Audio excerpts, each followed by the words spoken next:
Tu vas avoir l'occasion d'observer la démarche pour trouver des idées principales dans un texte courant. Tout ça dans le but de résumer un texte. Ton intention d'écoute, c'est de noter les étapes que je fais pour trouver les idées principales. Donc, le texte s'appelle « Pourquoi subit-on des petits chocs électriques quand on touche à certains objets certains jours ?» La première étape que je dois faire, c'est de lire mon paragraphe afin de m'assurer de bien le comprendre. Parce qu'évidemment, s'il y a des mots ou des passages que je ne comprends pas, il faut que je les clarifie avant parce que je vais avoir de la difficulté à trouver l'idée principale si je ne comprends pas l'information qui est dite. Alors, ça dit « Les secousses désagréables que tu subis parfois en attrapant une poignée de porte ou en serrant la main d'un ami sont dues à ce qu'on appelle l'électricité statique. » Jusqu'ici, ça va. Cette électricité s'accumule régulièrement dans ton corps quand tu portes des vêtements en matière synthétique ou que tu marches sur la moquette. La moquette, c'est le tapis. OK, ça va. Lorsque tu te frottes à ces matières, des électrons qui appartenaient aux vêtements ou au tapis sont transférés vers la semelle de tes chaussures. Ton corps devient plus riche en électrons. On dit alors qu'il est chargé négativement. OK, donc il n'y a rien dans le paragraphe que je ne comprends pas, alors je pense que je pourrais passer à ma deuxième étape. Ma deuxième étape, c'est de trouver l'idée principale.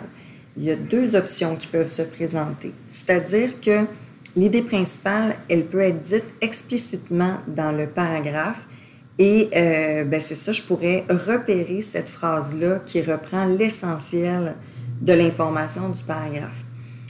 Habituellement, quand l'idée principale est explicite, la phrase va être au début ou vers la fin du paragraphe, pas toujours, mais souvent. Donc, je vais vérifier, est-ce qu'il y a une phrase qui pourrait reprendre l'essentiel de ce que je dois retenir de ce paragraphe-là? Puis en fait, toutes les autres phrases vont être liées à cette même idée-là. Donc, dans la première phrase, on me donnait des exemples de moments où je pouvais attraper un choc. Ça, c'est correct. C'est des exemples. Quand c'est des exemples, c'est rarement l'idée principale. C'est souvent pour illustrer quelque chose. Donc là, on voulait illustrer c'est quoi l'électricité statique. Cette électricité s'accumule dans ton corps quand tu portes des vêtements en matière synthétique ou que tu marches sur la moquette. OK, donc ça, c'était des exemples de choses que je peux faire pour accumuler l'électricité statique. Donc, je suis encore dans les exemples. Ça explique toujours pas pourquoi on attrape des chocs, finalement. Mais ici, par contre, cette phrase-là, ça pourrait peut-être être intéressant. Donc là, on m'explique vraiment ce qui se passe quand l'électricité statique se forme. Donc, quand moi, je me frotte à ces matières-là, donc les vêtements ou le tapis, des électrons qui appartiennent aux vêtements ou au tapis se transfèrent dans mes chaussures. Donc là, c'est ça, j'ai l'électricité statique en moi. Donc là, je peux provoquer un choc en touchant autre chose. Puis la dernière phrase, ça dit « Ton corps devient plus riche en électrons. On dit alors qu'il est chargé négativement. » Je pense pas que cette phrase-là pourrait être l'idée principale parce que si je garde juste cette phrase-là, ça dit « devient plus riche en électrons ». On comprend pas comment c'est arrivé. C'est la phrase d'avant qui le dit. OK, donc je pense que cette phrase-là pourrait bien résumer l'idée du paragraphe. Donc, je vais tout simplement la souligner. Je m'en vais au deuxième paragraphe, donc je reviens à mon étape 1, je lis le paragraphe pour le comprendre.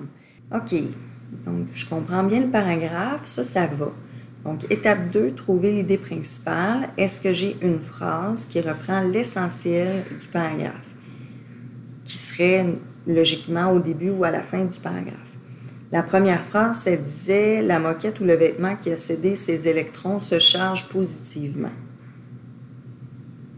Bon, ça pourrait pas être ça l'idée principale parce que le reste du paragraphe, ça parle pas de la moquette ou du vêtement, ça parle d'autre chose. Fait que ça peut pas résumer tout le paragraphe, cette phrase-là. La dernière phrase, ça dit « Cette petite décharge électrique correspond au passage d'électrons du milieu chargé négativement à celui chargé positivement. » Bien, je pense que ça pourrait faire l'affaire. Je vais la souligner, cette phrase-là. Donc là, avant, on m'expliquait que, c'est ça, moquette ou vêtements, maintenant, sont chargés positivement. Puis là, le corps est chargé négativement, puis tant et aussi longtemps qu'il ne rencontre pas un objet qui est chargé positivement, bien, il ne peut pas se décharger des électrons. Puis là, quand ça arrive, là, la décharge se produit. Fait que c'est ça que je dois retenir du paragraphe. Puis en plus, ça suit bien mon autre idée. Donc, on dit au début comment j'accumule les électrons chargés négativement, puis ensuite comment je m'en débarrasse. Alors, ouais, je pense que ce serait ça l'idée principale. Dernier paragraphe du texte. Donc, je reviens à mon étape 1. Je lis le paragraphe pour bien le comprendre.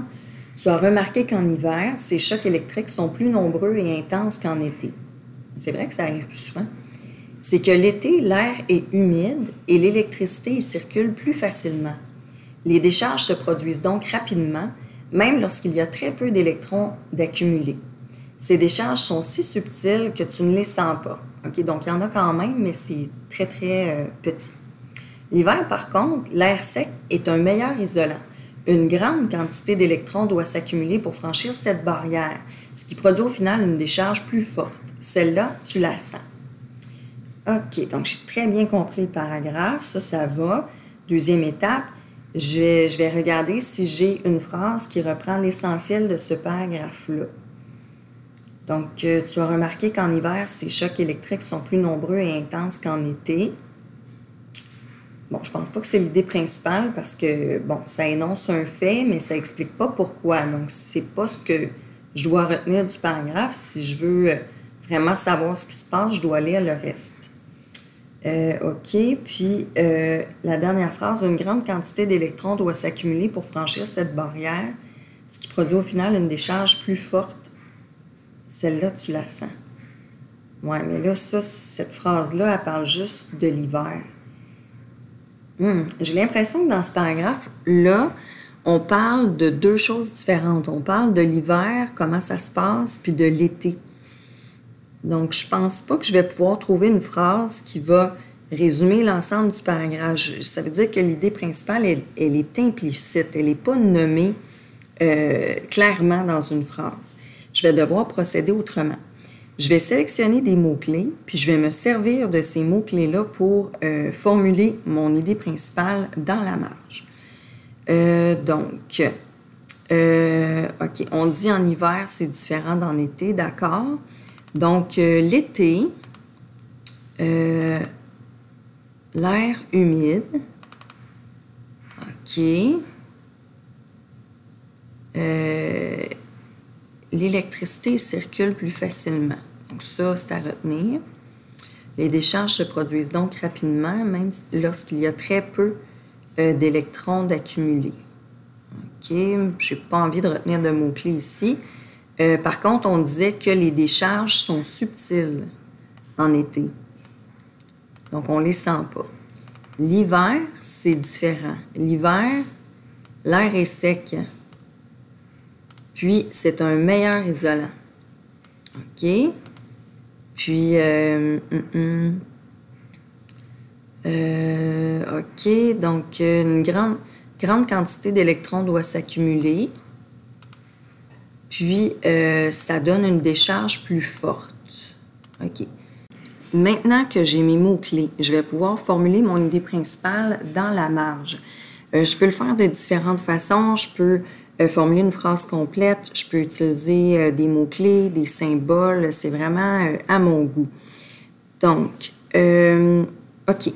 Donc, c'est sûr que le texte, il porte sur l'électricité statique. Donc, ce qui est important de retenir, c'est ce qui se passe durant l'hiver, parce que ça dit dans le paragraphe que ça arrive plus souvent en hiver. Donc, je vais écrire hiver égale air sec. Ça égale plus d'électrons. Puis ça égale décharge plus grande. Puis je vais écrire entre parenthèses été égale contraire. Puis je n'aurai pas besoin de tout écrire parce que l'été, l'air n'est pas sec, il est humide, c'est le contraire. L'été, il y a moins d'électrons, donc c'est le contraire. Puis la décharge n'est pas plus grande, elle est plus petite, c'est le contraire. Donc en mettant entre parenthèses que l'été, c'est le contraire, je n'ai pas besoin de tout noter. OK, donc là, je pense que ça résumerait bien le contenu de ce paragraphe-là.